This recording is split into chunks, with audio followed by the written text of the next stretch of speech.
હવામાન આગાહીકાર અંબાલાલ પટેલે વરસાદને લઈને કરી આગાહી 29 જૂનથી 7 જુલાઈ વચ્ચે રાજ્યના વિવિધ ભાગોમાં વરસાદની શક્યતા અલ નીનોની અસરથી ગરમીના ચિહ્નો ધીમે ધીમે વચ્ચે ભેજ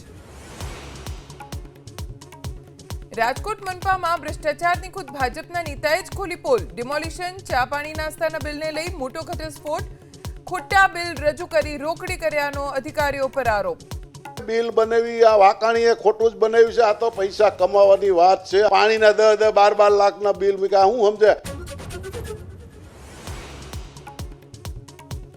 પ્રદેશ કોંગ્રેસના નેતૃત્વ પર પાટીદાર નેતા લલિત કગથરાએ ઉઠાવ્યા સવાલ મહત્વના નેતાઓને નજરઅંદાજ કરાતા હોવાનો આરોપ લલિત કગથરાએ કહ્યું રાજ્યમાં કોંગ્રેસની પરિસ્થિતિ પાછળ મારા મત વિસ્તારમાં કાંઈ પણ કાર્યક્રમ કરતા હોય અને મારા પ્રદેશના નેતાઓ મને ફોન ના કરે તો હું કાર્યકારી પ્રમુખ છે.